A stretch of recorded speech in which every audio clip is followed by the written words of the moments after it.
Você como terapeuta, especialista, você o tempo todo analisa as pessoas, já tipo assim, você não consegue relaxar? Eu não fico tenso para analisar. Eu não analiso. As pessoas se revelam. Então não tem como eu não ver. Mas eu não consigo não ver os sinais que ela Ok. apresenta. Logo, você analisa.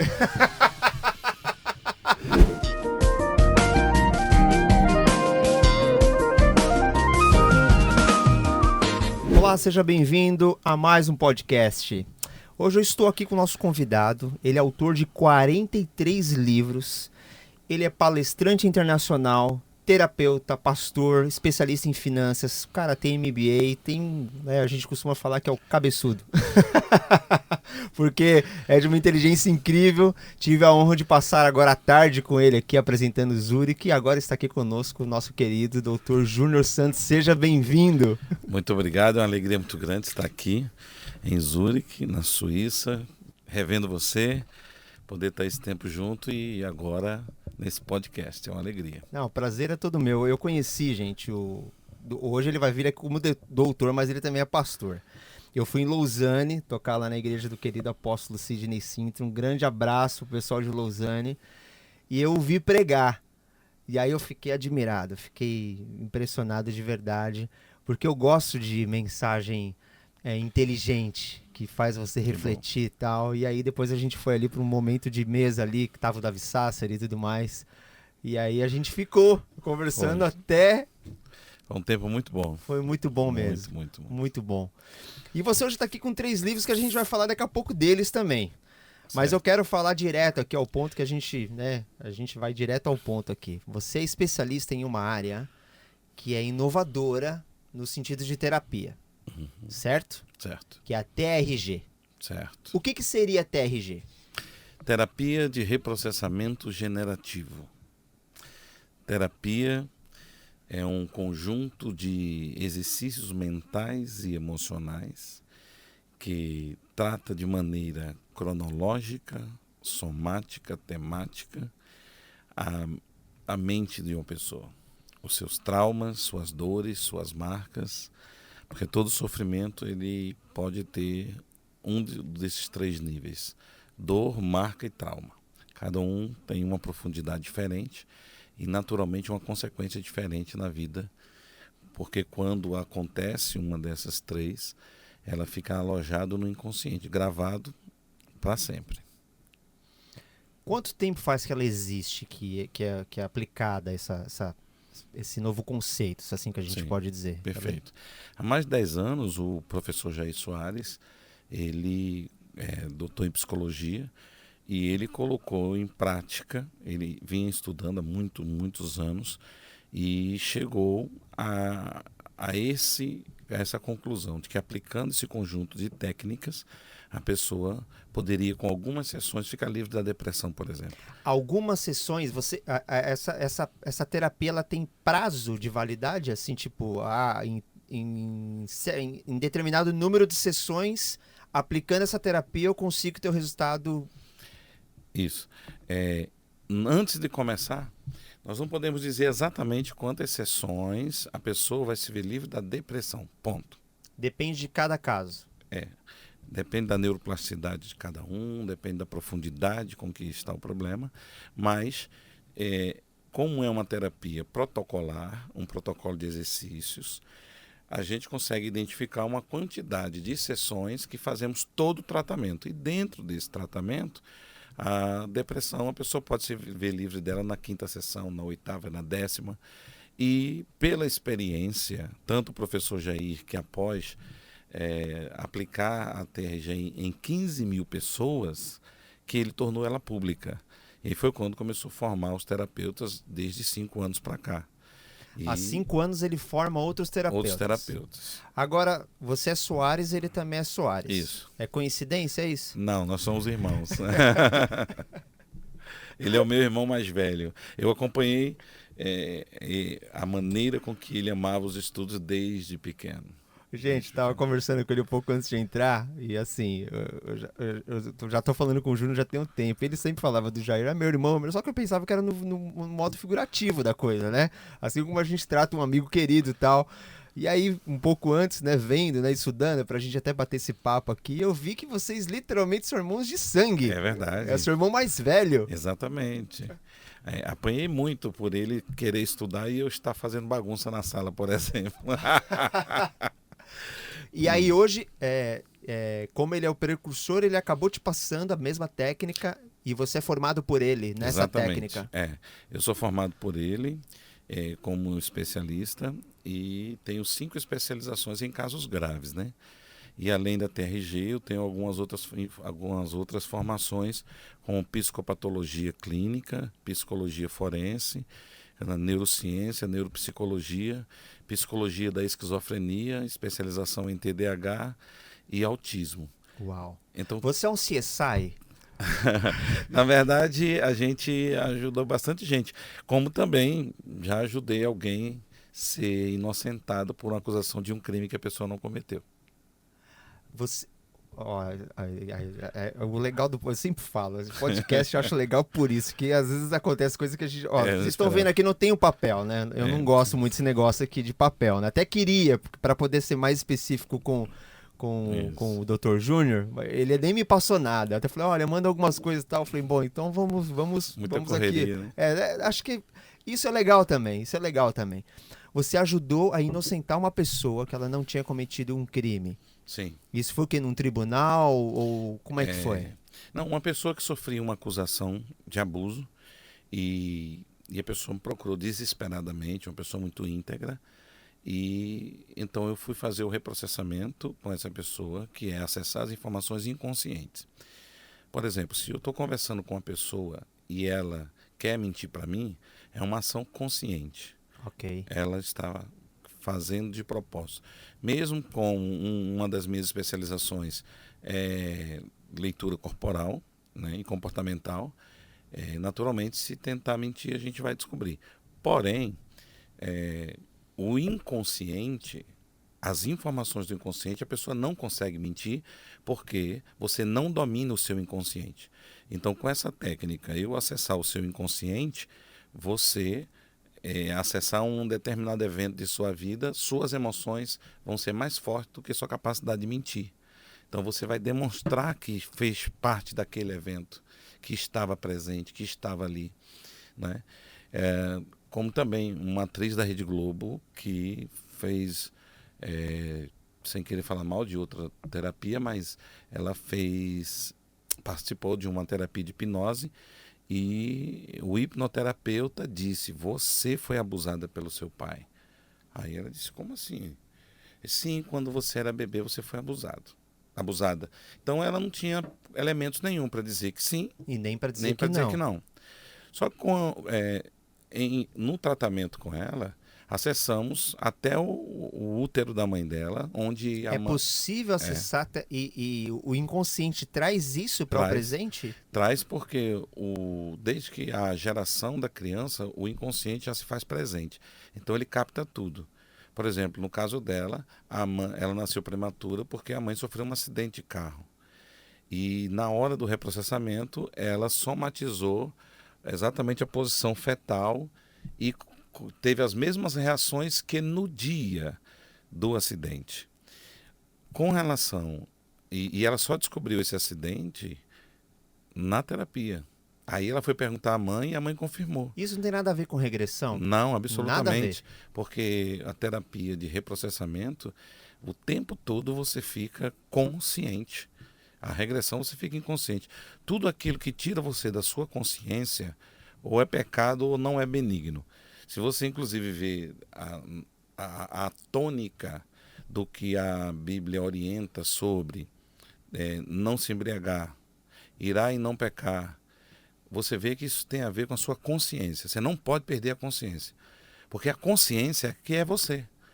Então, tirou da sua consciência, então você perde o domínio próprio.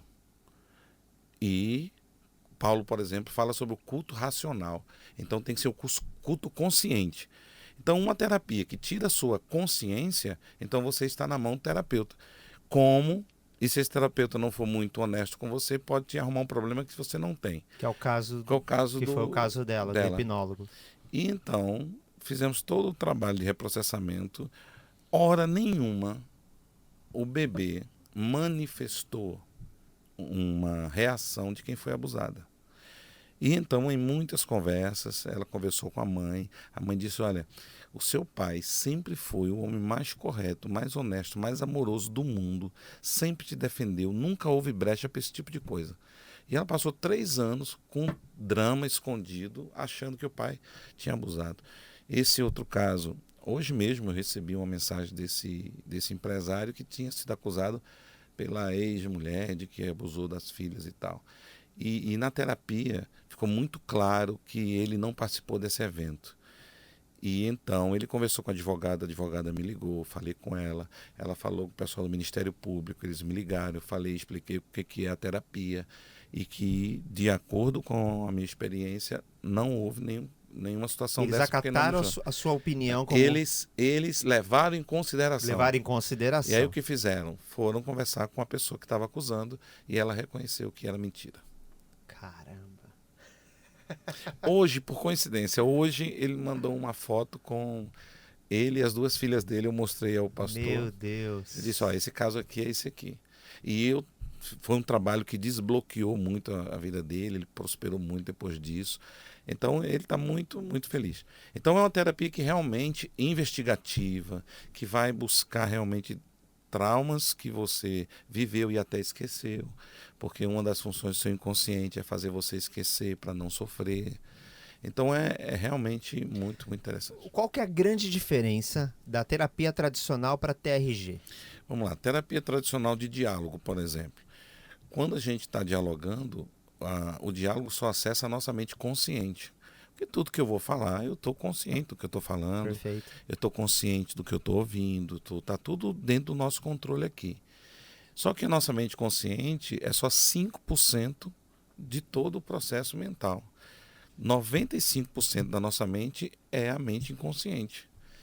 Então, uma terapia que só me trata 5% do meu consciente, então não me trata. 90% das pessoas que eu trato, elas vêm de anos de tratamento com psiquiatra ou tratamento com psicólogos. Tive um caso de um senhor que, coincidentemente, eu estava aqui na Suíça o ano passado, quando eu fiz a primeira sessão com ele lá no Brasil. Ele passou na mão de 12 psicólogos, 6 psiquiatras, várias terapias e estava tomando 22 comprimidos por dia. Uau!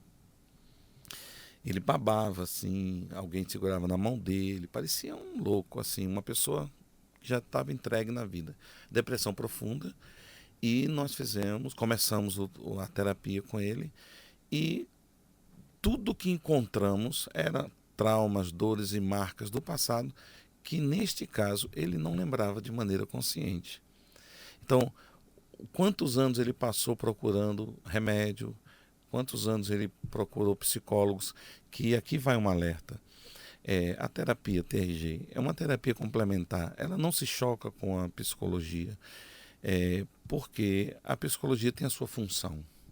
Tem a sua função, só que não, com muito respeito, não é uma função profunda. É muito comum você ver pessoas que estão há 2 anos. Conversei com uma mulher que ela estava há 20 anos com a mesma psicóloga. Aí, viraram amigas. Viraram amigas, ela mesma disse, não, viramos amigas e tal. Frequenta a minha casa.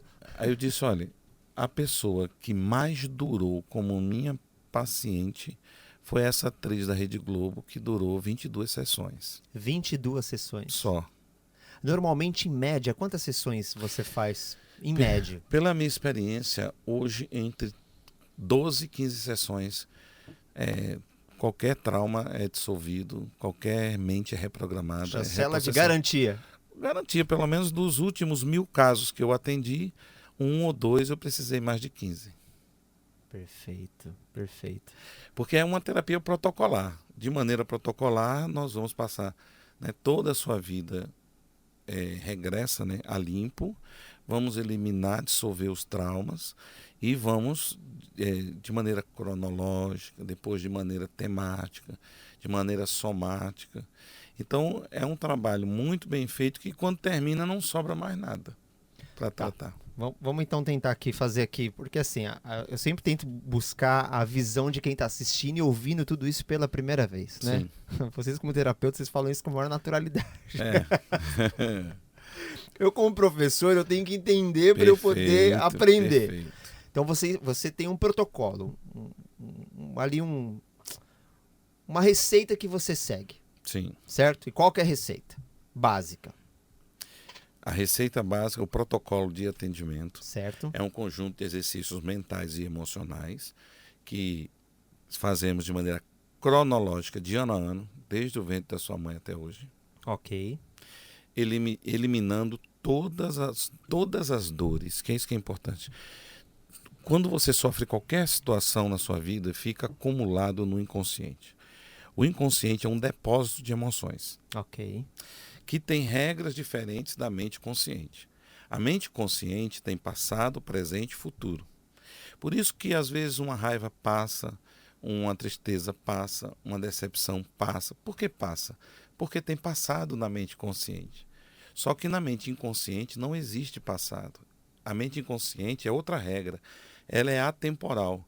Então, não há passado nem futuro. O que acontece ali é uma terra do nunca. Fica acontecendo em looping diariamente, segundo atrás de segundo.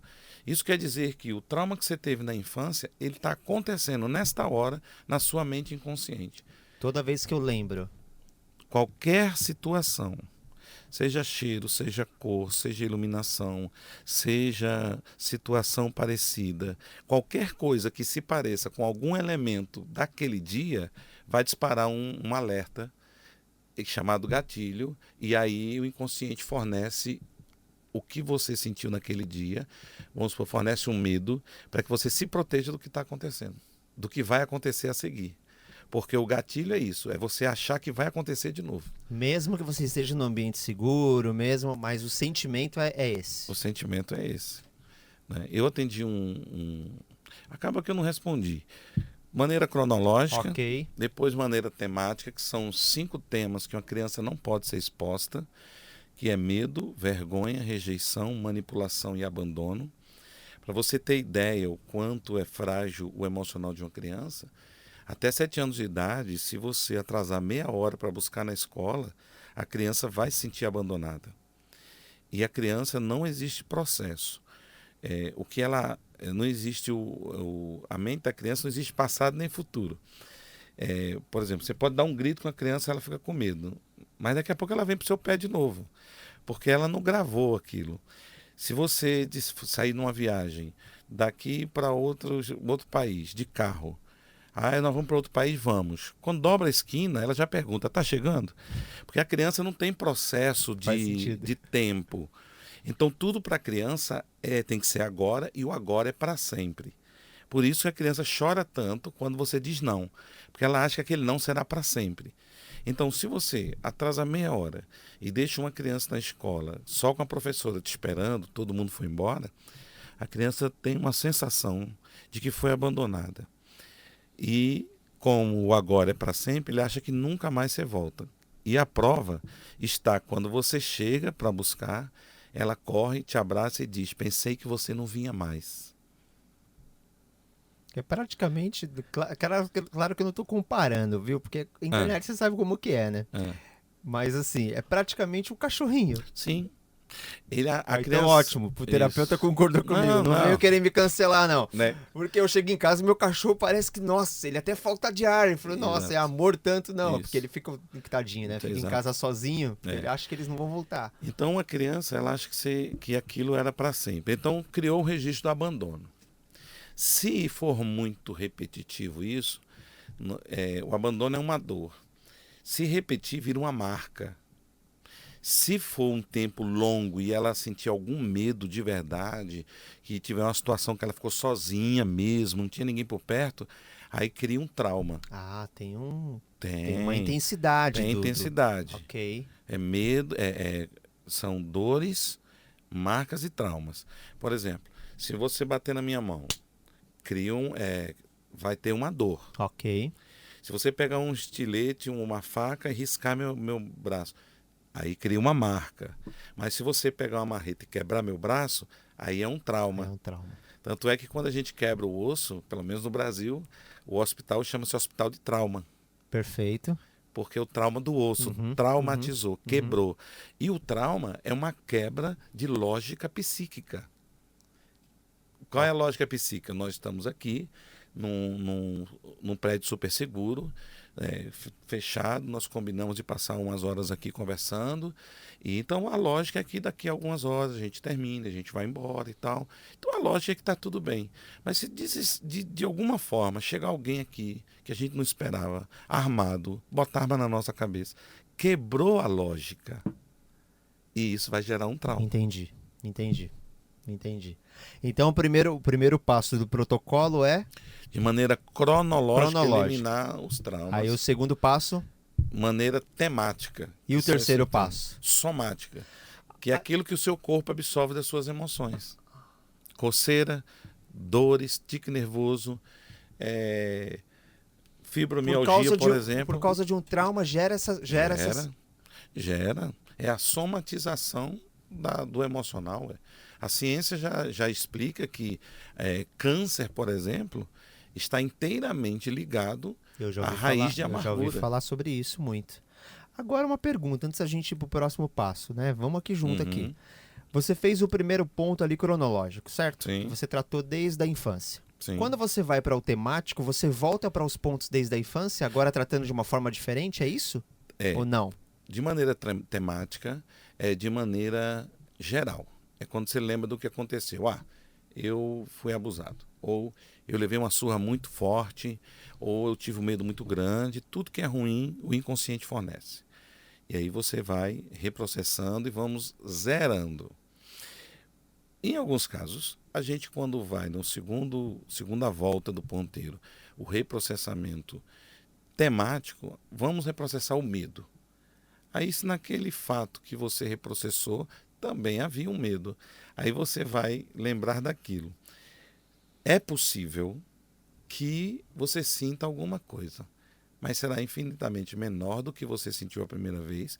Pode ser que você não sinta nada, ou pode ser que você sinta muito. Aí você diz, mas por quê? Não estava zerado? É que quando você lembrou, você enxergou com uma ótica. E agora, quando a gente foi atrás de um tema, a gente descobriu que existe outra faceta. Porque a dor, ela é como uma cebola que você descasca. Vai descascando, descascando. Tem casos que o mesmo fato, a gente elimina a vergonha, a dor. Quando volta lá para eliminar a vergonha, ainda existe um pouco de desconforto. Então, quando você fala de temas, são exatamente esses. A vergonha, o medo, esses são os temas. Medo, vergonha, rejeição, manipulação e abandono. Na vida adulta, a gente acrescenta culpa. Okay. Porque são essas emoções primárias negativas que geram outras emoções negativas. São igual as cores. Okay. Não tem milhares de cores, mas tem as cores primárias. Entendi. Que, quando misturadas, viram outra cor. E aí, o terceiro ponto, você falou, tem mais dois. Tem. O reprocessamento futuro. O que é um reprocessamento futuro? É um reprocessamento inteiramente ligado ao medo do presente e medo futuro. É aquilo que você tem medo que aconteça. Por exemplo, normalmente pessoas tímidas demais, de repente são pessoas que têm algum medo de se expor. Ok. Aí quando você vai buscar, vê na infância, você encontra uma situação de vergonha que ela encolheu e não desencolheu mais. A pessoa era tranquila. Nossa, falava tanto quando era pequeno. Algo aconteceu que ela encolheu, foi exposta de alguma maneira, se escondeu e o trauma está ali. Às vezes coisas simples, Davi. Coisas simples do dia a dia que você diz, mas foi só isso? Mas a maneira com que a criança recebeu o só isso é que conta. Não é o que o adulto acha que é pouco. Eu tive um amigo uma época que a gente tocava na banda E aí ele falou assim pra mim, eu tô fazendo terapia e tal. Aí eu olhei e falei, cara, por que tu tá fazendo terapia? Ele falou, porque todo mundo é louco, alguns fazem terapia. Eu não me esqueço. Falei, justo, justo. Exato.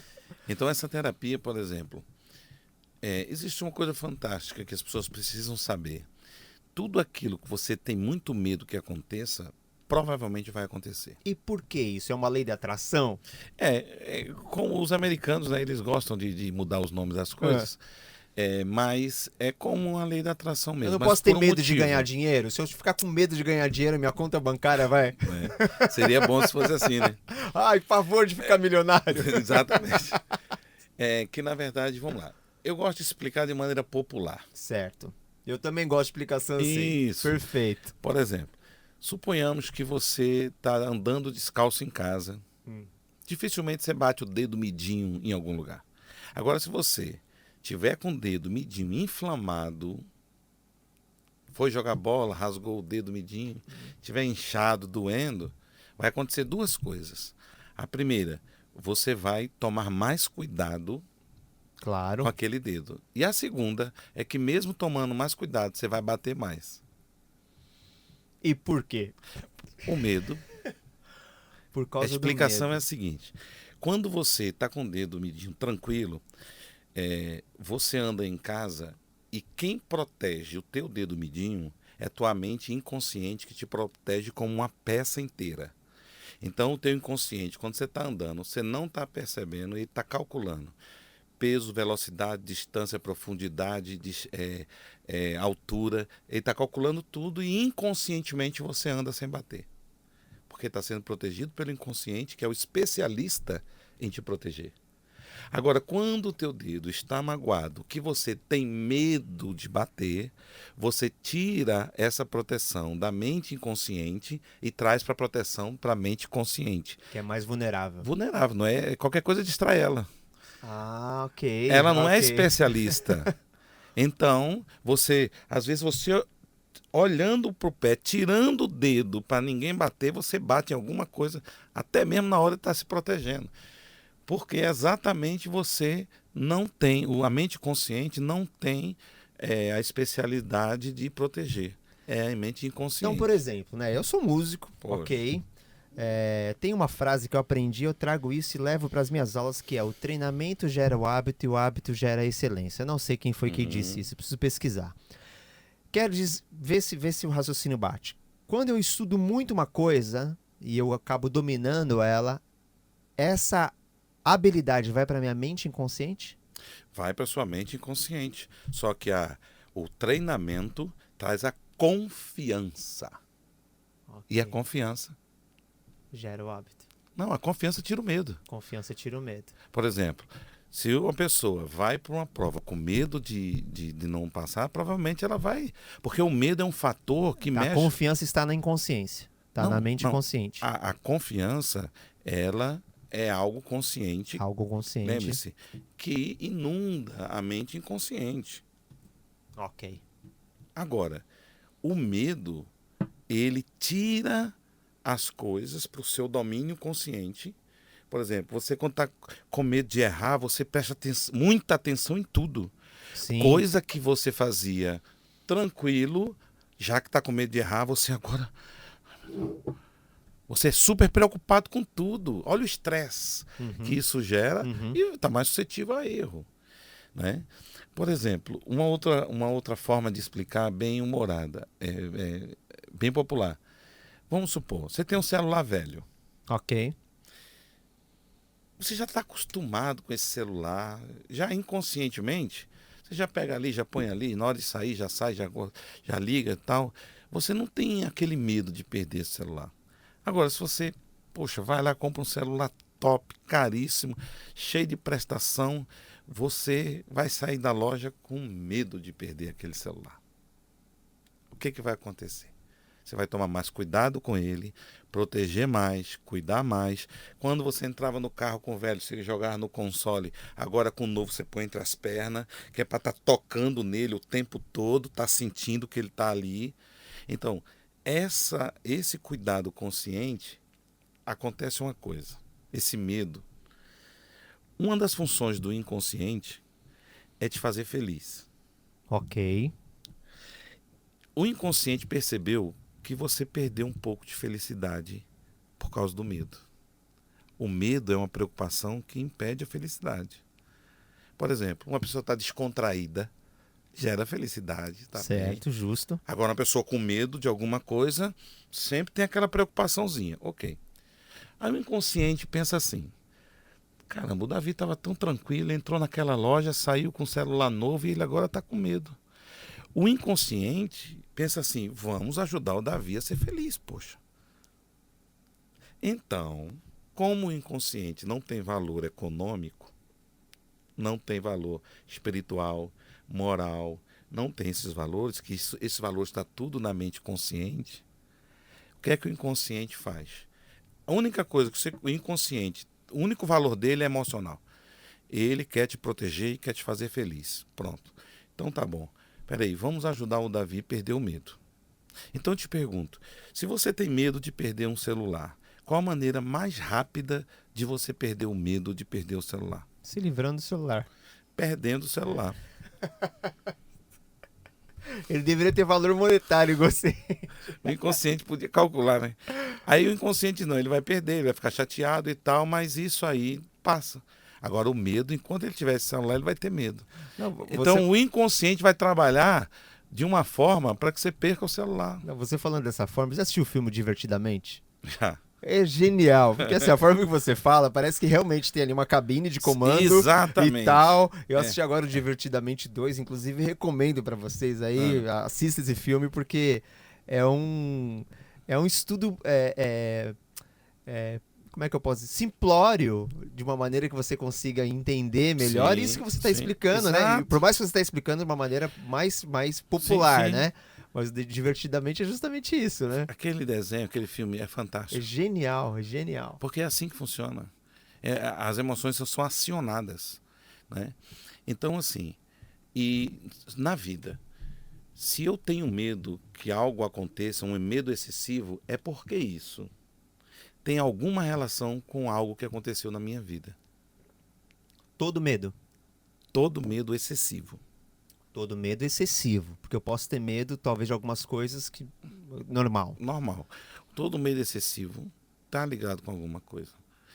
E aí, quando você vai investigar numa consulta a vida da pessoa, você descobre, por isso esse livro aqui que eu publiquei, Porque Eu Sou Assim, exatamente explicando a lógica das emoções. Por que você sente o que sente? Aí eu venho explicando exatamente a raiz das emoções, né?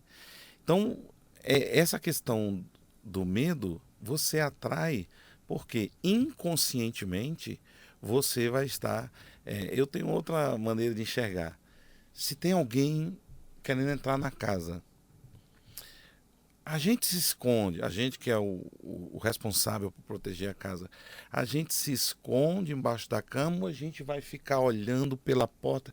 A gente é atraído pelo perigo para vigiar o perigo, para o perigo não entrar. Ok. Assim é a vida. Se você tem medo de algo, inconscientemente você vai ser levado a chegar próximo desse algo que é para dominá-lo, para poder não acontecer com você. Mas antes de você dominá-lo, você chegou perto dele. Você tem que enfrentar ele. E tem que enfrentar ele. É assim que funciona. Inconscientemente, você vai ser levado a viver, porque também uma das formas de você vencer o medo é você passando pela experiência. E o inconsciente... Isso leva também para outros traumas, Dr. Júnior? Essa regra funciona com outros traumas? Sim, principalmente quando tem uma compulsão por repetição. A pessoa que sofreu um trauma, ela pode desenvolver compulsão por repetição, aquilo que a gente conversou, e nessa compulsão por repetição, a pessoa abre a boca e diz, por exemplo, eu odeio o homem que bebe, eu odeio o homem que bate mulher, porque meu pai batia na minha mãe, esse é o meu trauma. Ela, no discurso, está ótimo. Mas só que esse é o trauma dela, esse é o medo dela, e o inconsciente quer que ela supere. Consequentemente, a compulsão e repetição vai fazê-la se envolver com o homem exatamente com as características do pai. Uau. O medo que ela tem de viver aquilo, ela acaba vivendo isso tudo de novo. Tudo de novo. E como que ela supera isso? Porque vamos supor, né? Isso. A pessoa ali acabou tendo dedo podre para relacionamento e acabou, sei lá, casou com um abusador. Isso. E aí? E aí, aí ela compra esse livro aqui, ó. Primeiramente eu, porque em matéria de amor o próprio vem primeiro. É assim, Esse foi o livro que você deu de presente para minha esposa, não foi? Eu acho não que lembro. foi. Eu acho que foi. Eu até pensei, falei assim, se ele der algum livro que a minha esposa depois vai embora, vai me largar, eu vou mandar conta pra ele. Mentira, Não, não. gente, mentira. E, vê bem, a, com relação a abusadores, eu estou escrevendo um livro agora sobre narcisismo. Ah, o caso de atrair abusadores tem muito a ver com uma insegurança advinda do relacionamento com o pai. Ok. Se uma criança teve um pai ausente na infância, então ela tem a dor de ter sido abandonada. Porque a criança, ela é ego puro. A criança não enxerga ninguém, só enxerga ela. Por isso que é tudo do jeito dela, que é na hora dela. Ela quer, se não chora e tal. Ela enxerga o mundo a partir dela. Então, quando ela sente a dor da ausência paterna, mesmo que seja silenciosa, ela não expresse essa dor, mas ela está sentindo. Quando vai dormir, olha para o teto, ela pensa no pai. Na escola, dia dos pais, ela vê que o pai dela não está. Desenvolvendo um esporte, o pai dela não aparece. Aprendendo uma arte, o pai dela nunca vai na apresentação. Tudo isso vai gerando ausência paterna. Então, uma pessoa, quando vem para um relacionamento, ela vai ter medo de ser abandonada, porque o primeiro homem da vida dela a abandonou. Isso sendo menino ou Ou menina, menina. independente. Menino ou menina. Eles criam essa dependência. E aí o que vai acontecer? Vai se tornar uma pessoa pesada, porque uma pessoa que tem medo de ser abandonada vai ser extremamente ciumenta, vai mandar mensagem demais, vai cobrar demais, pedir satisfação demais, perguntar demais, vai exigir amor demais, porque é um buraco que não preenche. E a pessoa que está num relacionamento ali vai pagar o pato porque ela está buscando preencher um vazio que se tornou eterno a partir da infância. Então esse medo de ser abandonada acaba fazendo com que contribua para que ela seja abandonada. Que é o mesmo critério do dedinho Sim, machucado, do sim, celular. o mesmo critério. Por exemplo, por que ela traz esse tipo de gente? Por causa do predador e da vítima. Quando uma pessoa tem medo de ser abandonada, ela naturalmente vai se sentir atraída por um predador que vai se sentir atraído. Esse predador que eu digo é alguém que tem hábito de abandonar pessoas. Como uma criança que foi abusada na infância, ela desenvolve o traço do abuso. Ela desenvolve uma linguagem corporal de autodefesa. Quando um abusador vê uma pessoa que foi abusada, ele é tão especialista quanto eu. Eu estudei para ser. Ele, naturalmente, O dom dele é esse. pelo transtorno dele, ele vai conseguir identificar alguém que foi abusado e vai ver uma vulnerabilidade. Então, entra numa estatística que normalmente alguém que foi abusado na infância é alto o índice de pessoas que não foram abusadas só uma vez por uma pessoa. Uau. Então ela coloca nela um alvo. Coloca nela um alvo Inconsciente. inconscientemente. E o outro também se atrai inconscientemente, mesmo ele não sabendo que ela. E veja que o alvo do abusado é medo de ser abusado de novo. Então ele Claro. atrai os abusadores. Por isso que na terapia a gente tem um capítulo especialmente para tratar o medo, para eliminar o medo do agora e o medo futuro.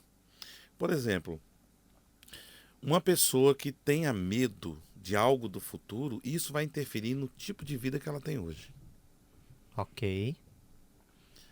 Então, se ela eliminar o medo do futuro, a vida hoje dela vai ser liberta de alguma coisa que ela está deixando de fazer por medo. Então, assim, no final das contas eu eliminando esses traumas, eu tenho a vida presente mais leve. Completamente. Porque, inclusive, aquilo que você diz que gosta hoje, que você não gosta, diversão, tipo de trabalho, tudo isso pode estar sendo influenciado pelo teu passado. Influenciado pelas tuas dores de infância. Por exemplo, eu conheci um caso de um rapaz que torcia pelo Cruzeiro. Torce pelo Cruzeiro. Ah, você não desbloqueou ele, ele mudou de time. Então, é aí onde eu quero chegar. Não vou deixar de ser corintiano não, viu, Não, doutor? né? Aqui é Corinthians. Então, é aí onde eu quero chegar. Ele, na infância, viu que o pai dele gostava de futebol. Só que ele não entendeu bem esse negócio de time. E aí, na escola, pediram para vir com roupa de time. E ele pediu a mãe dele para comprar uma camisa do Cruzeiro. Justo. Ele vestiu a camisa e foi. Quando ele chegou em casa, que o pai, que é atlético, viu que ele era Cruzeiro, com roupa do Cruzeiro, deu uma surra de todo tamanho e disse que ele não era homem, que um monte de coisa no menino de 8 anos de idade. Resumo da história, ele diz: até hoje eu torço pro Cruzeiro bater no Galo só para ver ele triste. Ó, em casa, os meus filhos torcessem para outro time, tinha que arrumar lugar para morar. Daniel quase virou São Paulino. Né? Então, assim, quantas coisas, por exemplo, pessoas que mudam suas preferências em qualquer área por conta de um trauma. Por conta de um trauma. Por exemplo, existem estatísticas aí, né, que falam sobre abuso sexual, o que gera na vida adulta. 89% dos meninos abusados dos homossexuais homens, eles foram abusados na infância. 89%. 89% dos meninos. É um índice alto, né? É um índice muito alto.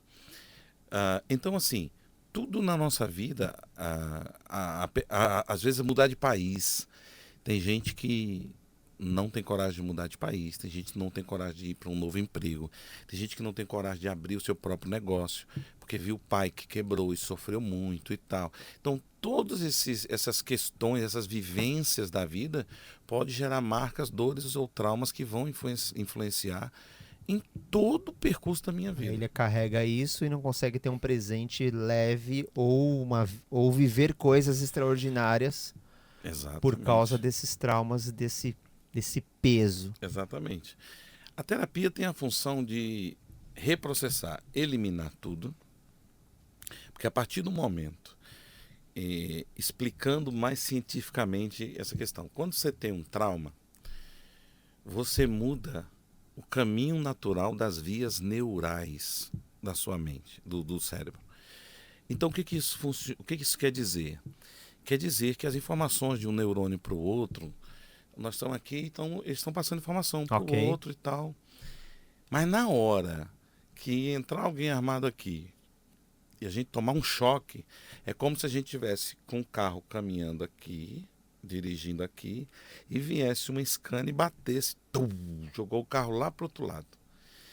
Então a gente vai continuar a viagem a partir de onde? Daqui, porque fomos empurrados para ali. Então, ok, volta e continua a viagem.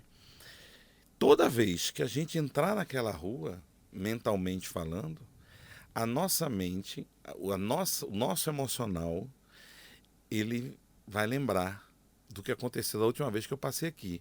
Então, o estado emocional vai mudar. Vai vir para cá, mesmo que não teve batida.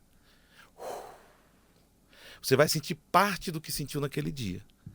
Então, mudou as vias neurais. Aconteceu com a gente hoje.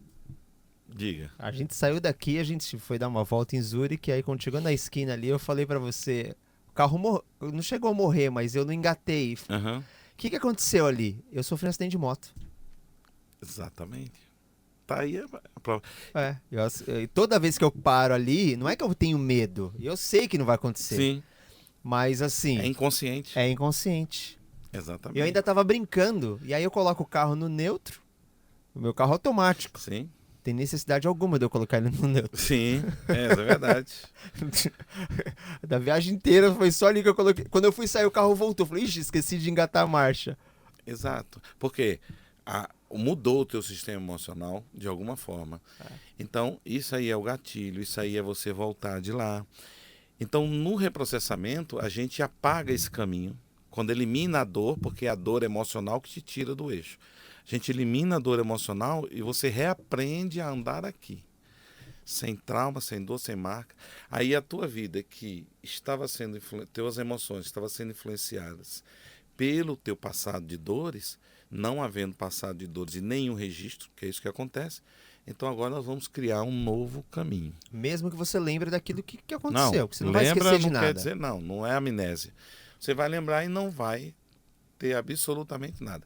Tem pessoas que riem muito no final do tratamento, que dizem assim, gente, interessante, eu lembrava disso, eu chorava pra caramba, eu me arrepiava, eu sentia isso. Agora, caminhos, por exemplo, eu tratei uma mulher de Belém, que ela, só em falar na terapia, olha, eu tenho medo de ambiente fechado, eu tenho medo de... E ficava assim, ó, de ambiente fechado. Eu trato as pessoas por videochamada, né, online. Eu tenho medo de ambiente fechado. Eu disse, você tá com medo agora? Ah, eu tô. Conversando comigo, ela começou a ficar com o medo que Porque ela sentia. estava reevivendo a situação. Ela só tá comentando. Só estava comentando. E aí eu fiz ela reviver, tratei e tal. Resumo da história. Ela chegou a vomitar no tratamento, porque é uma emoção muito forte. Foi um trauma. Aí ela descobriu qual foi o trauma. Que ela não sabia o porquê daquilo.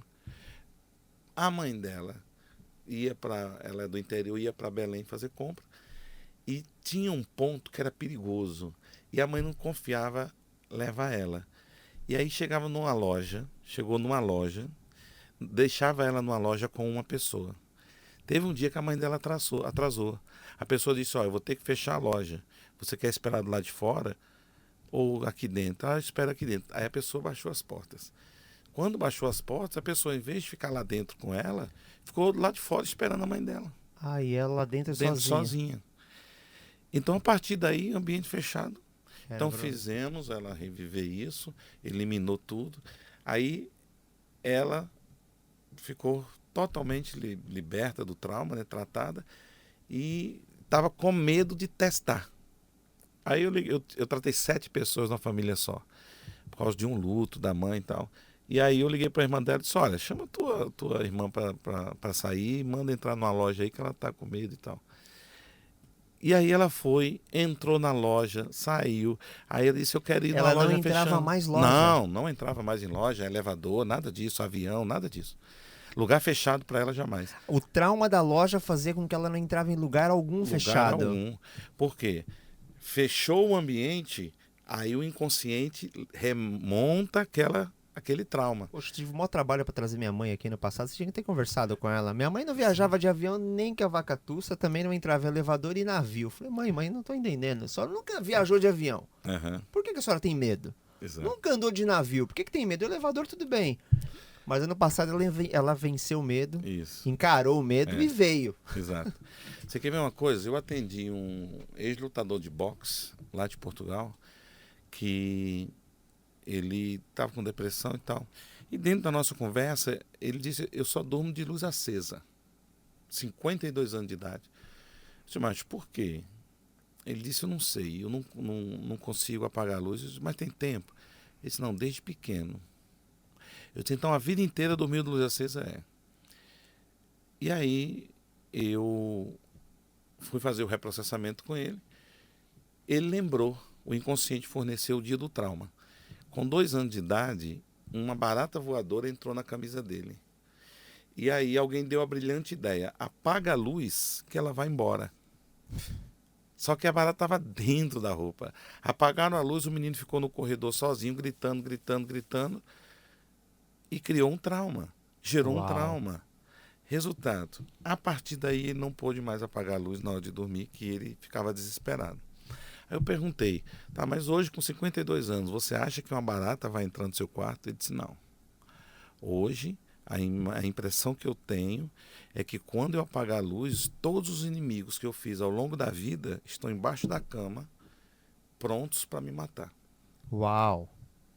Então muda o trauma, ele pode mudar o personagem.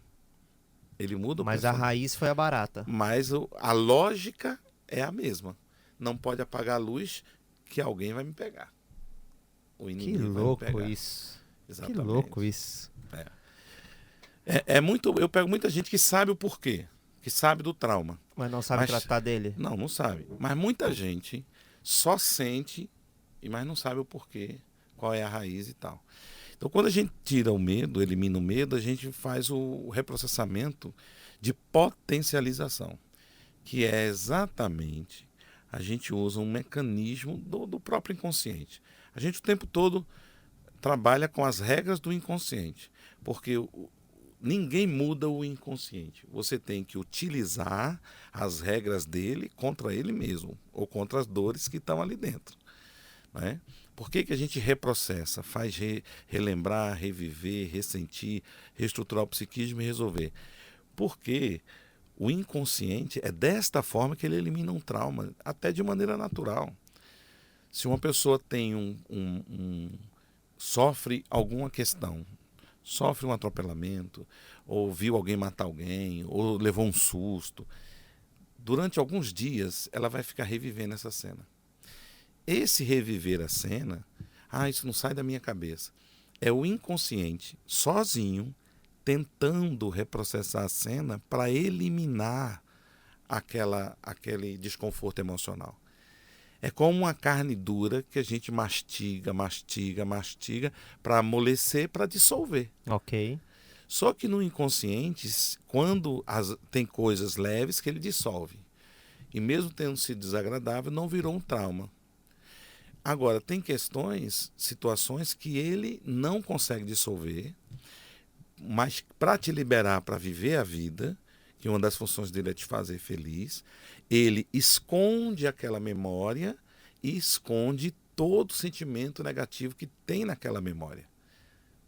Que é para te liberar, mas está lá, no inconsciente.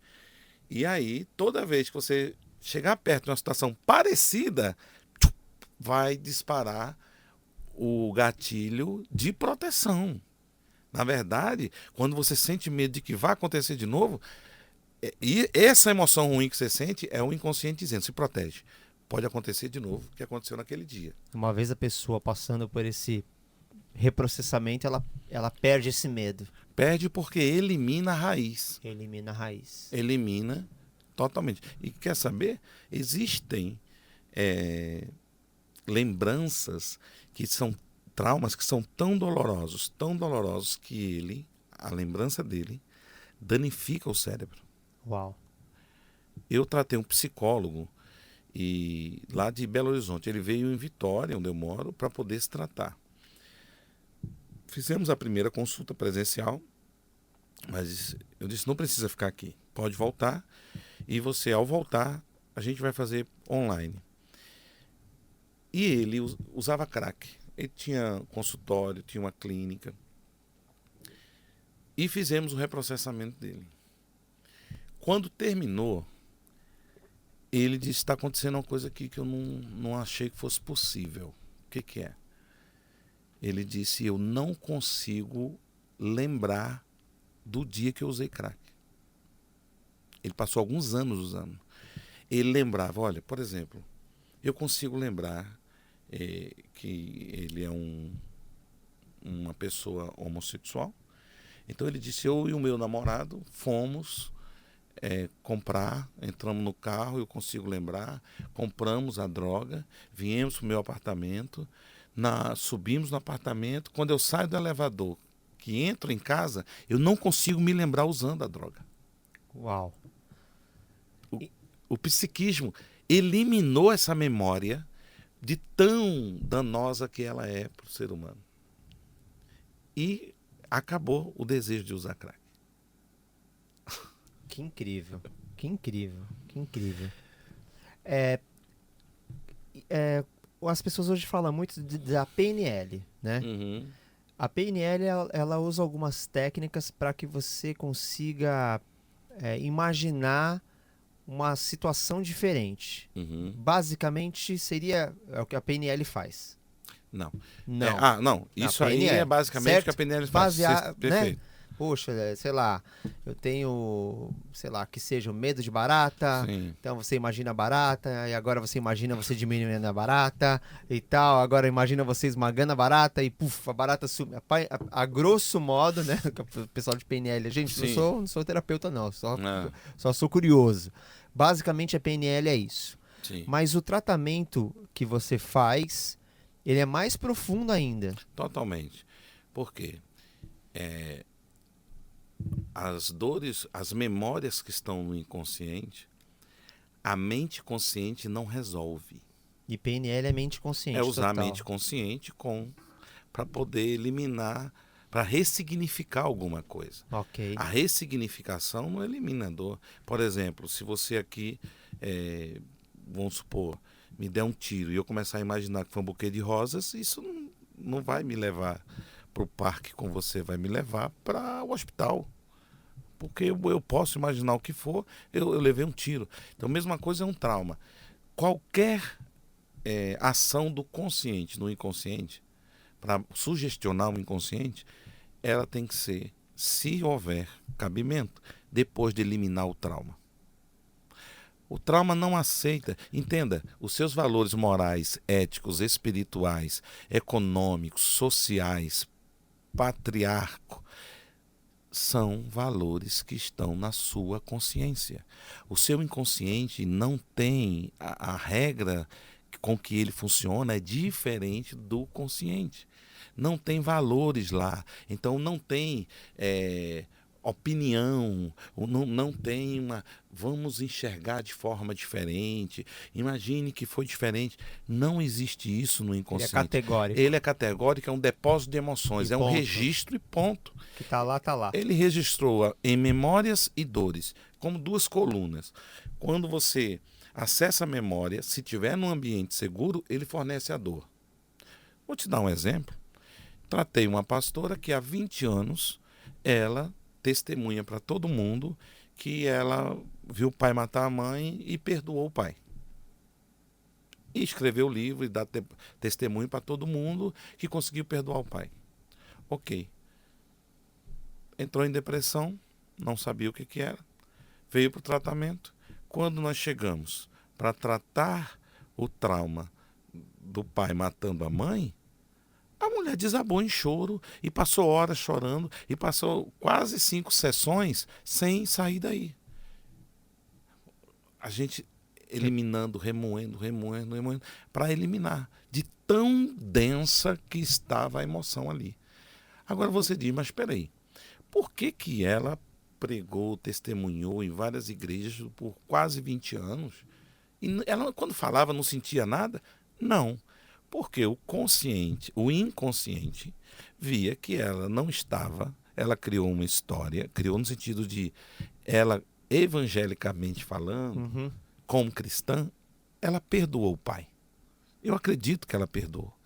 Mas entenda, o perdão é um dispositivo consciente da sua racionalidade, da sua fé, que a fé habita na nossa consciência, não é na nossa inconsciência. O inconsciente é só um depósito de emoções. E aí, ela perdoou o pai, acredito, ok. Mas a dor do trauma não foi eliminada porque na consciência ela se resolveu. Na inconsciência estava lá ainda Na registrado. inconsciência estava a dor, não estava a raiva, não estava nada, estava a dor do trauma que ela sentiu. Então, fomos tratar, tratamos, eliminamos. Quando tratamos a dor do trauma, ela saiu da depressão. Uau. Gente. Hoje o papo aqui é cabeça. Hoje Eu tenho o papo aqui alguns é cabeça. depoimentos impressionantes. Por exemplo, sobre a presença do inconsciente no útero. Eu fui tratar uma mulher que ela estava com depressão, 40 anos. E era 7 da manhã lá no Brasil, né? Ela é de lá e tal. E estava toda arrumada, muito bem arrumada, muito cheia de brilho e tal. Eu disse, a senhora vai para uma festa? Ela disse, não, só vou na padaria, depois eu volto para casa. Eu disse, por que você está tão arrumada? É por causa da sessão de terapia? Eu disse, não precisa não, viu?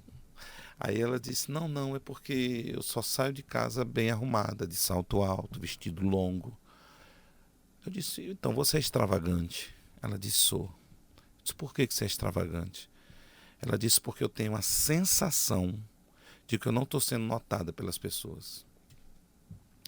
E aí fomos começar a terapia no primeiro reprocessamento. Ela disse, nossa, eu tive uma lembrança aqui de algo que eu nunca soube que aconteceu. Eu me vi no útero da minha mãe, batendo com as mãos no útero. Será que minha mãe levou uma queda quando estava grávida? Eu disse, conversa com ela. Ela foi perguntar, a mãe disse, não, eu não levei uma queda. Porém, tem uma coisa que eu nunca te falei. Até 6 meses de grávida, eu não tinha notado que eu estava grávida. A mãe usou o mesmo verbo que ela usou com 40 anos. E então, eu estava deitada e senti o meu útero tremer. E aí eu fui no médico e vi que estava grávida. Então, o que aconteceu? O inconsciente, que já estava presente, sentiu que a criança não estava recebendo atenção, amor, carinho, ninguém falava com ela, ninguém ia a médico. Então ela não estava sendo notada, foi a sensação do inconsciente. O que é que ele faz? Somatizou os braços dela. Onde bateu no útero, cresceu mais um dedo. Ela tem 6 dedos. É o poder da somatização. Resultado. E aí ela foi no médico, estava grávida, deu amor, carinho, atenção, não faltou. Só que o inconsciente é atemporal. Se chegou lá a emoção, vai estar ali para sempre, acontecendo. Então ela com 40 anos continuava com a sensação de que não estava sendo notada pelas pessoas. E aí fez o tratamento, saiu da depressão e ela ficou tão impactada, apaixonada, que terminou o tratamento, ela foi estudar e hoje ela é uma terapeuta. Cara, é muito doido isso, né? Porque, por exemplo, né? A gente pega um casal, né? Eu faço agora esse ano, agora em outubro, 22 anos de casado. Então são duas pessoas que se juntam, cada um com as suas histórias completamente diferentes. E você tem que lidar com os desafios do relacionamento e cada um com os seus próprios traumas. Sim. Vivendo uma vida que a gente está vivendo pela primeira vez. É muito louco isso, Ninguém né? tem Se você experiência. olhar por essa ótica, ninguém casa. Sim. Porque é um mega desafio. Porque se você não... Poxa, depois de 40 anos está lidando com uma situação que aconteceu no útero. Né? Exato. Imagina você ter que lidar com o trauma do outro que você não tem nem ideia do que pode ser. Exatamente. E tem aquela velha história. Esse é o meu jeito. É. Eu sou assim. Gabriela, né? Gabriela. Eu cresci assim. E agora, já que você falou em casais e tal, eu vou falar uma questão que para quem está nos assistindo vai ser importante para você até mesmo se entender melhor. Na nossa mente tem uma janela de 4 cômodos, né? De 4... são 4 gavetas, vamos botar assim, na nossa mente, que comportam as nossas emoções, a nossa lógica psíquica. Num compartimento da nossa mente estão as informações emocionais sobre mim que eu sei e ninguém sabe. Às vezes, aquilo que eu estou pensando aqui de você no podcast, eu posso estar achando chato, mas não vou falar para ninguém, pelos meus motivos. Obrigado. Então, às vezes eu tenho raiva de alguém, mas nunca demonstrei. Às vezes é um desejo pecaminoso que eu nunca falei. Ou às vezes é um desejo de me matar, que eu nunca comentei por ninguém, mas de vez em quando eu questiono a vida. Então essas informações que só eu sei, emocionais sobre mim, que só eu sei, estão numa gaveta. Na outra gaveta estão as informações emocionais sobre mim que eu sei e todo mundo sabe. Por exemplo, quem conviver basicamente comigo vai saber do que eu gosto, do que me faz feliz, do que me magoa, do que me faz triste, aquelas informações emocionais que eu naturalmente compartilho com as pessoas. Então, se é algo que eu sinto que as pessoas sabem também, então fica em outra gaveta.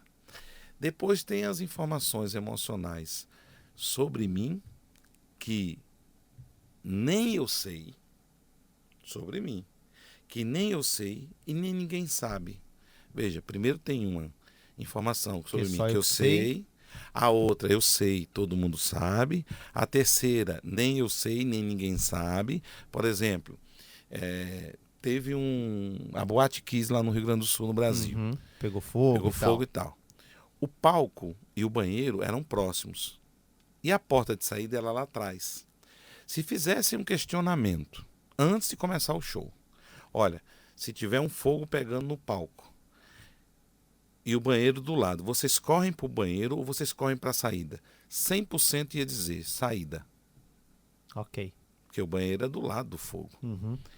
Mas a verdade é que quando pegou fogo, muita gente correu para o banheiro. Por quê? Porque era uma programação emocional sobre o desespero do fogo ali. Muita gente que deve ter pensado exatamente isso. Porta. Esse ambiente está pegando fogo, estou em perigo. Eu passando da porta, eu estou bem. Então foi um pensamento primário. Só que eles não pensaram, mas peraí. Mas depois de 2 minutos, depois de 5 minutos, depois de 10 minutos, a fumaça vai entrar e vai me matar. Foi o que aconteceu. Uhum. Então, tinha dentro deles uma programação emocional que eles não sabiam nem ninguém sabia. Mas antes da experiência, se perguntasse, eles diriam conscientemente. Então, eles não sabiam o que tinha. Diante de um assalto, você é orientado, não reage. Ok. E você pensa, gente, olha, não vamos reagir. E tem gente que na hora do assalto tem um impulso para partir para cima ou para correr. Mas a pessoa não sabia que não é. É porque uma coisa é a minha razão, outra coisa é a minha programação emocional, que eu não sei, ok? Essa é a terceira. A quarta, e era dessa que eu queria falar, é a programação emocional que tem dentro de mim, que todo mundo sabe, menos eu. Peraí, o que tem? Como é possível dentro de mim existir uma programação emocional que todo mundo sabe, menos eu? É simples. Uma pessoa chata, todo mundo sabe que é chata, mas ela não. Uma pessoa grossa, estúpida, todo mundo sabe que ele é grosso ou estúpido, ele vai dizer, não, é meu jeito. Uma pessoa que fala muito, você vai dizer, pô, cara, você fala muito. Ele vai dizer, não, eu sei que eu falo, mas escuta essa que essa é boa. Ele vai continuar falando, porque ele tem a informação verbal, mas não tem informação emocional de que ele tem isso. Que ele realmente é uma pessoa que fala muito, inconveniente, que ocupa o espaço de todo mundo. Então, baseado neste ponto, aí é onde entra casais, igreja, membro de igreja, liderança. Cara, se tem mais de 3, 4 pessoas à tua volta que fala a mesma coisa sobre você, é possível que seja verdade. Só você não vê. Aí canta aquela música, né? Só você não vê, finge que não sabe. Então é isso. Quanta coisa a gente... Eu por exemplo, hoje, graças a Deus, eu sou elogiado pelo meu jeito polido de falar com as pessoas. Porém, nem sempre foi assim. Eu lembro que uma vez eu adormeci na sala de casa, no andar de baixo, e quando eu acordei estava de noite, né? Eu olhei para... Ué, cadê todo mundo? Aí eu mandei uma mensagem para minha esposa, não sabia onde ela estava. Aí eu mandei uma mensagem de voz. E ela não viu a mensagem, 5 minutos não viu. Aí eu levantei e fui procurar todo mundo. Quando eu cheguei, ela estava dormindo no andar de cima. Aí eu fui brincar. Cliquei na minha mensagem de voz no celular dela para ela acordar com o recado. Quando eu cliquei, que eu comecei a ouvir o recado que eu acabei de dizer, eu desesperei. Digo, nossa, parecendo que eu fui grosso. Mas eu não fui, eu acabei de falar lá embaixo. Já dava para apagar, já? Não dava. Mas o que eu fiz? Eu acordei, acorda, vem cá. Ouve isso aqui. Ela ouviu, aí eu disse, eu fui grosso? Aí ela, como sempre. Eu disse, gente, mas eu não quis ser grosso. Foi uma brincadeira, foi um jeito, tal. Eu entrei em desespero. Disse, gente, será que todo mundo acha que eu sou grosso? Porque uma pessoa bem-humorada, ela faz piada com tudo. E às vezes a gente faz piada sem rir. Uhum. A gente solta uma para os outros riem. Uhum. Como o Chico Anísio contava. O Chico Anísio não ria de piada dele. Ele contava, soltava a pedra e a pessoa ria. Só que quando eu fui ouvir o tom da minha voz e tal, nossa, eu fui grosso. Eu fiquei achando que eu fui grosso mesmo sabendo que eu não fui. Imagina as pessoas que só ouvem a mensagem. Então é isso. Muita coisa em nós, realmente, se a gente for sincero mesmo, quiser mudar, quiser melhorar como pessoa, a gente vai reunir umas 3, 4 pessoas, separadamente, pessoas que nos amam, que se relacionam com a gente, e pergunta: vem cá, você me acha assim? Me diz o que você vê em mim que você já ouviu alguém comentando. Cara, a gente não tem coragem de fazer isso, mas se tiver, seria interessante. Fica a dica aí, fica a dica. Fica a dica. Júnior, você trouxe aqui 3 livros, né? Você é autor de 43 livros. Exato. O que nós temos aqui? Bom, eu tenho aqui este livro, Por que eu sou assim? Explica a lógica das emoções. Ok. Ou você está sentindo assim, por exemplo, não falamos de ansiedade. Ansiedade é a ativação de medos arquivados. Ok. Ansiedade é medo. Inclusive, há cientista que diz que a ansiedade não existe. Que a ansiedade é só uma somatização de um medo que você tem. Existem os micromedos. A pessoa tem pequenos medos e aí gera ansiedade. Tem uma coisa que eu queria ter falado, não falei. Por favor. Eu quero falar. Diga-me tudo, não me esconda nada. Aí quem está assistindo diz: nossa, ele fala muito. Eu disse: não, eu falo muito, mas escuta essa que essa é boa. A quarta gaveta, gente. A Quarta quarta gaveta. gaveta.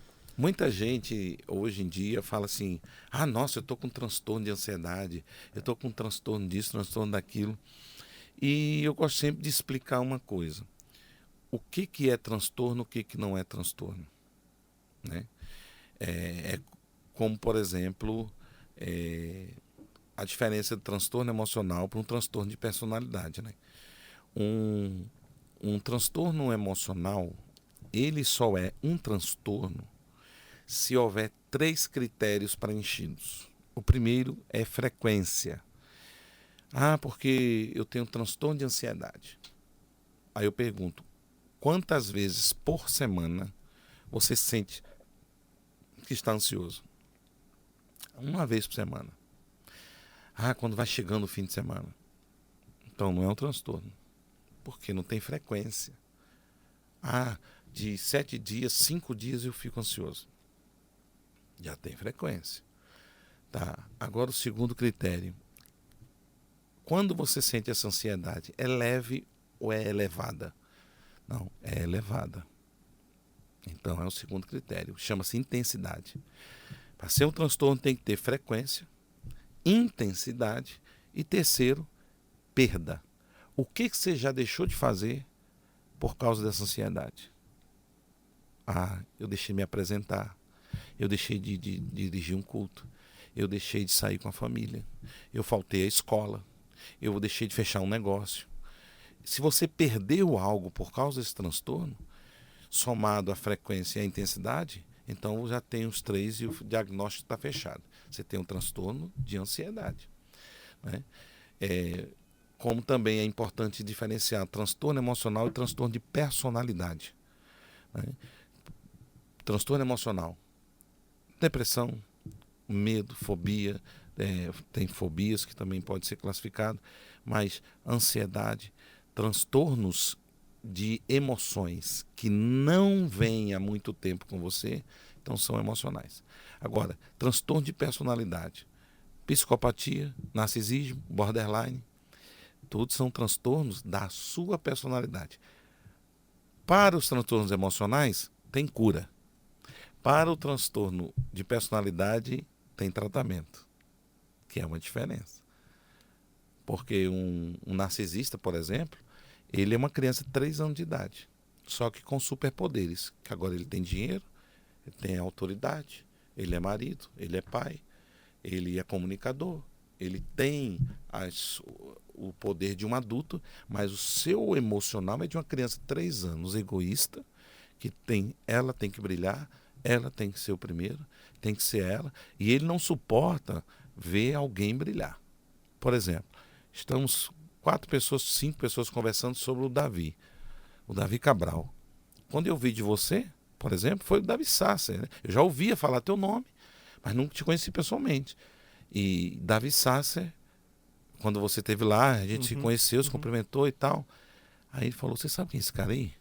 Eu disse, sim, o Davi Cabral. Não, mas tu sabe quem é o Davi Cabral? Eu disse, cara, não é estranho, eu já ouvi esse nome. Cara, esse cara é o cara mais fera de produtor musical, de saxofone. Esse cara é uma referência e tal. E o Davi Sassi começou a encher tua bola assim. Eu de caramba, Uma que moral, legal. viu? Davi, te amo, meu irmão. Você tem que vir aqui, viu? Então, tipo assim, eu ouvi Davi falando de você e foi... que legal, aumentou a minha admiração. Um narcisista não consegue ver isso. Ele não consegue reconhecer que o outro é melhor do que ele, que o outro é bom, entendeu? Ah, porque esse cara é bom. Aí eu imediatamente, para tirar teu brilho, eu dizer, não, mas eu conheci um cara, rapaz, que também é muito bom. Eu tento tirar o brilho de você. Então, e eu consigo, de maneira popular, identificar um narcisista numa mesa. Você, como terapeuta, especialista, você o tempo todo analisa as pessoas, já, tipo assim, você não consegue relaxar, porque assim, eu não consigo ir pra show e curtir, eu ouço diferente. Exato, você... Eu não consigo. Se estourar, eu vou quando não. Se der ruim alguma coisa, aliás, antes do cara dar o play, eu tô analisando a luz, eu tô analisando a cortina como abre, como fecha, e é bom que seja Exato. excelente. Exatamente. Se eu sair da minha casa, tem que ser legal. Vamos lá, se eu relaxo, eu não fico tenso para analisar. Mas você tá o tempo todo analisando, automático. Não, veja, hoje a resposta mais correta é eu não analiso, as pessoas se revelam, então não tem como eu não ver. Tá saindo pela tangente, doutor. Não, mas entenda, é que quando eu passo do parte do pressuposto que eu estou analisando a pessoa, é que de fato eu paro para tentar encontrar o que essa pessoa é, o que ela tem. Eu não faço isso, eu não tento encontrar, mas eu não consigo não ver os sinais que ela apresenta. Logo, você analisa.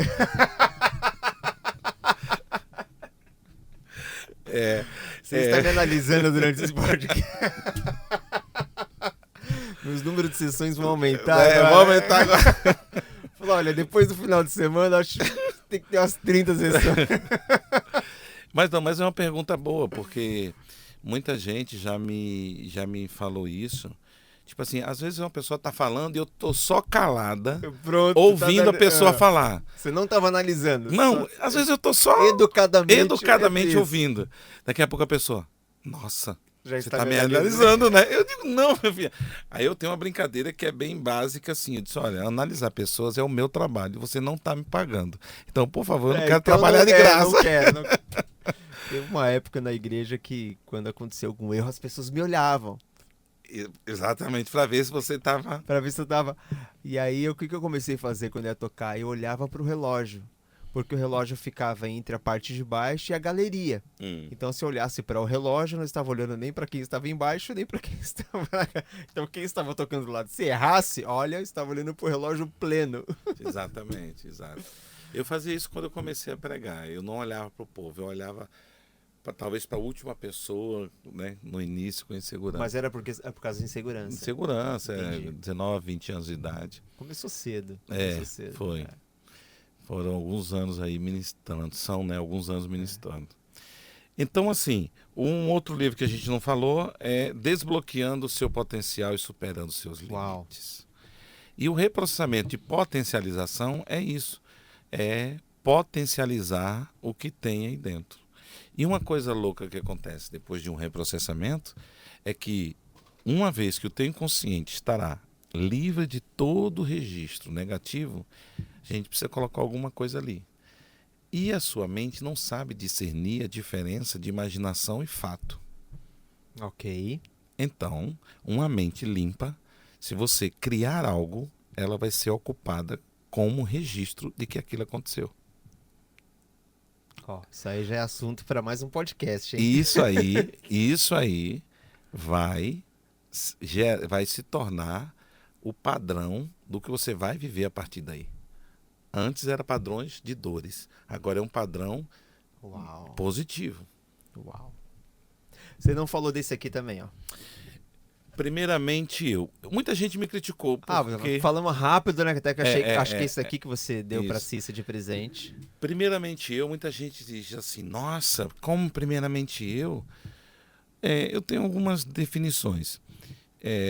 O próprio Jesus, que foi a única pessoa que de fato amou o outro acima de si mesmo, porque ninguém ama ninguém mais do que a si mesmo. Se você ama alguém mais do que a si mesmo, isso é uma dependência. Só tem um amor que se assemelha, que é meio parecido com o que de fato o amor de Jesus pelo homem. É um amor chamado estorge. É um amor que só o pai tem pelo filho, ou a mãe pelo filho. E esse amor tem uma parábola. Por exemplo, se você vê o filho de alguém na frente da linha de um trem, você põe a mão na cabeça, você tenta salvar, mas se você for morrer por isso, você, infelizmente, não se joga na frente. Mas se for o seu filho, você se joga para tirar ele, mesmo que você morra.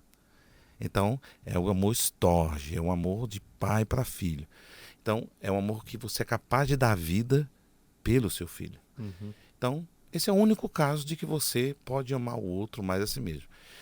Mas, em relações interpessoais, quando você vê que alguém amo mais ele do que a mim mesmo, isso é uma doença emocional, uma dependência emocional, e isto não é amor. Porque a única pessoa que amou o outro mais do que a si mesmo morreu com 33 anos, na cruz, e era a função dele. É por amor que ele morreu. Então, toda vez que você acha, né, diz que está amando o outro mais do que a si mesmo, algo em você está morrendo. Jesus disse que ninguém pode amar o próximo acima de si mesmo. Amar o outro Como? O limite do amor ao outro sou eu mesmo. É o amor que eu tenho por mim mesmo. E já que o amor por mim mesmo tem que ser uma referência para que eu ame o próximo, então antes de eu amar o próximo, eu tenho que amar a mim mesmo. E baseado nisso está o primeiramente... É o amor de dentro para fora. Exatamente. Primeiramente eu. Aí o subtítulo. Porque em matéria de amor, o próprio vem primeiro. Muito bem. O amor próprio vem primeiro.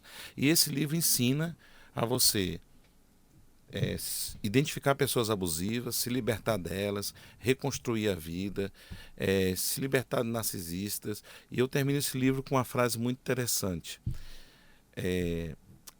Como que a gente constrói um ingrato? O ingrato ele é construído por uma necessidade nossa, às vezes. A gente tem uma carência, uma necessidade de aceitação, que a gente começa a se doar demais. Dar demais para poder a pessoa nos amar.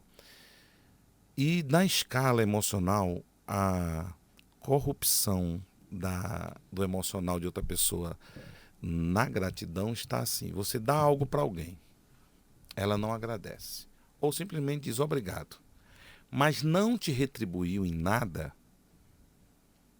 você gerou gratidão só, mas está agradecido. Mas a pessoa não te deu nada. Aí você pega e dá outra coisa. Aí você gerou expectativa. Se eu não fiz nada e ela me deu de novo, significa que eu posso receber a terceira vez. Aí ele recebe a terceira vez.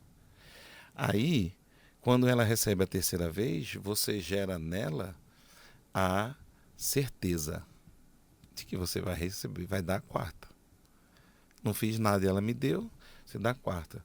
Aí ela gera nela o merecimento. Se eu não faço nada, ele me dá porque eu mereço.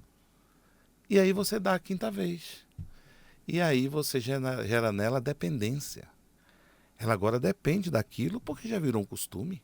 Eu já não consigo conviver sem isso, sem receber de você. E aí você dá a quinta vez, você gerou o vício nela. E a convicção de que o que você dá, ou melhor, o que você tem, é dela. E aí? Não vai me dar o que é meu, não? Aí o que acontece? Aí você diz não. Você abre os olhos, demorou, mas abriu os olhos, aí disse não. E aí você gerou um inimigo. Porque na mente dele, você está roubando o que é dele. Porque você gerou nele o merecimento. Ele acha que ele merece. E aí, aí por isso que quando você diz não, a pessoa vira contra você. E eu termino o livro com a frase assim: coloque limite no dar, porque o outro não tem limite para receber. Boa. Não vou falar, mas que seja, né? Praticamente a negociação dessa semana que teve de Trump e Zelensky, né? Exatamente. Olha, desbloqueando seu Tá potencial. todo mundo bravo com o Trump, mas foi mais ou menos isso, né? Exatamente. O cara falou, não, o que vocês me deram foi doação. Não, nós ajudamos com tantos bilhões. E agora, para eu te dar alguma coisa, você tem que me dar algo em troca. Exatamente assim que funciona. Eu sei que tem dois lados aí que a gente sabe, que a gente fica comovido, mas mais ou menos isso. Exato. Agora eu tô esperando receber, porque eu sou o coitadinho do rolê aqui, o mundo todo tá vendo que eu estou sofrendo, eu sou mais fraco, então você tem que me dar. Exatamente. E o Trump corta, né? Interessante. Você não tem cartas na mesa. E Jesus ensinou essa regra, porque tem gente que ouve a gente e diz, nossa, quer dizer que você dá as coisas querendo receber algo em troca. Eu digo assim, olha, vai reclamar com Jesus, que ele que criou a regra. É dando que se recebe. Não é dando que se dá mais. O José Wilker, ator da Globo, antigamente, filme nacional, eu não lembro o nome do filme, mas teve uma frase que marcou. Eu acho que era Gigolô Americano o nome do filme, onde uma pessoa rica vivia dando as coisas para ele e ele só vivia de benefício. Um dia a pessoa chateou ele. Ele virou para ela e disse, a partir de hoje, eu não vou te deixar me dar mais nada. Muito boa. Mas você acredita que há pessoas que deixam de receber certas coisas para punir o doador? Eu acredito. Porque sabe que o doador, quando ela faz isso, eu não quero receber mais nada. Ele entende que o doador tem uma dependência emocional e precisa dar. Ele já é tão ingrato que ele acha vai tirar esse poder, né? Que é um favor que eu estou te fazendo, você me ajudar, poxa. Que louco. Acontece muito imigrante. Você ajuda. O cara acha que tem direito a continuar ajudando porque você precisa me ajudar. Não sou eu que preciso receber. Aí nasce ingratidão, tudo isso que a gente falou, né? Então, assim, este livro, que é o mais recente que eu estou lançando, uma novidade em 3 idiomas. Uau. Português, inglês e francês. Eu estou aqui na Suíça. Como é que a gente faz para poder te encontrar nas redes sociais? Diga. Vamos lá. Eu gosto de dar o meu telefone. Ok. Por quê? Quando uma pessoa está precisando... Eu recebi um contato agora de uma pessoa que disse, eu estou há 5 meses te procurando. E eu tinha mudado o nome do meu Instagram. Meu Instagram é @terapeuta_junior_soares. Mas eu tinha mudado por alguma coisa e a pessoa não encontrava. Ou na entrevista que eu dei só tinha o arroba. E aí ela viu o telefone de alguém e esse alguém passou para alguém que falou para outro que chegou em mim. Eu disse, nossa, eu estou há 4 meses te procurando. Preciso de tratamento. Então, o telefone é a maneira mais fácil, o WhatsApp, número do Brasil. Então, o número do Brasil, você tem que colocar o mais 55 27, que é o código do Espírito Santo, 999 66 2610. 999 66 2610. Esse é o seu WhatsApp direto, vai falar contigo. Fala comigo. E o seu Instagram? @terapeuta Júnior Soares. Muito bem, gente, ó. E como é que faz para adquirir os seus livros? Então, eu vou fazer uma rede de distribuição aqui a partir de Lausanne. Perfeito. Tá? Então, a pessoa que desejar o livro também entre em contato comigo, que eu faço com que o livro de Lausanne chegue em qualquer lugar da Suíça. Muito bem, ó. Nós temos aqui, esse daqui é Desbloqueando o Seu Potencial, Superando Seus Limites, é o novo lançamento. Em 3 idiomas. Em 3 idiomas. Nós temos aqui, ó, primeiramente eu. Em matéria de amor, o próprio vem Isso primeiro. daí, adorei essa capa do livro de lançamento. Uhum. E essa aqui também achei muito legal, que parece que você não consegue ler, parece que você tá com problema de astigmatismo. Exatamente. Porque eu sou assim. Incrível essa capa, adorei. É isso. Dr. Júnior, muito obrigado. Muito obrigado. A gente ficaria aqui muito mais tempo, porque a gente tem muito para poder falar, mas foi incrível. Volte mais vezes. Ótimo, eu que agradeço. Muito, muito bom e uma honra poder estar aqui Que com isso, você. Que isso. Hoje ele já comeu Bratwurst com mostarda suíça. Meu Deus do céu. Servo lá. Hoje, né? Foi bom. Isso aí. Mostarda Tem que pegou voltar fogo. aqui para comer picanha. Isso é de Deus. Aí sim. Tá certo. Gente, até o próximo podcast. Você que ainda não está inscrito, se inscreva, compartilha esse vídeo com os seus amigos e a gente se vê até a próxima. Fui. Beijão.